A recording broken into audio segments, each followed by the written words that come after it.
Jésus dit, si deux d'entre vous sont d'accord sur la terre pour une chose quelconque, quelle que soit la chose qu'ils demanderont, elle sera faite pour eux par mon Père qui est dans les cieux. Matthieu 18, 19.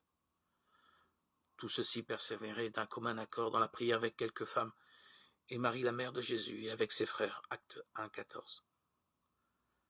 Prier d'un même cœur. Quand nous nous adressons ensemble à notre Père, il est nécessaire que le Saint-Esprit nous aide à rechercher la volonté de Dieu, pour que nous soyons unis dans la prière. Prier de manière concrète.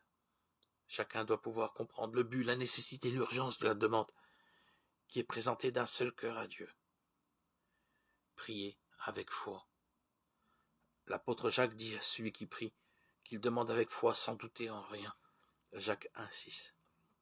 Une confiance entière dans la bonté de Dieu et dans sa sagesse nous permet de prier en toute liberté.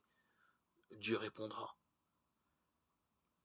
Il nous faut prier avec persévérance. Un récit de l'Évangile encourage les disciples à persévérer dans la prière. Une veuve retenait toujours avec la même requête vers un juge pourtant injuste. Il a fini par l'écouter, Luc 18, 1, 6. Nous ne lasserons jamais notre Père céleste. Il nous faut aussi prier de manière brève. Chacun doit s'exprimer simplement. Quand vous priez, ne répétez pas de vaines paroles. Matthieu 6, 7. Ne pensons pas être exaucés en parlant beaucoup. Et remercions Dieu lorsque nous lui exposons nos requêtes. Philippiens 4, 6.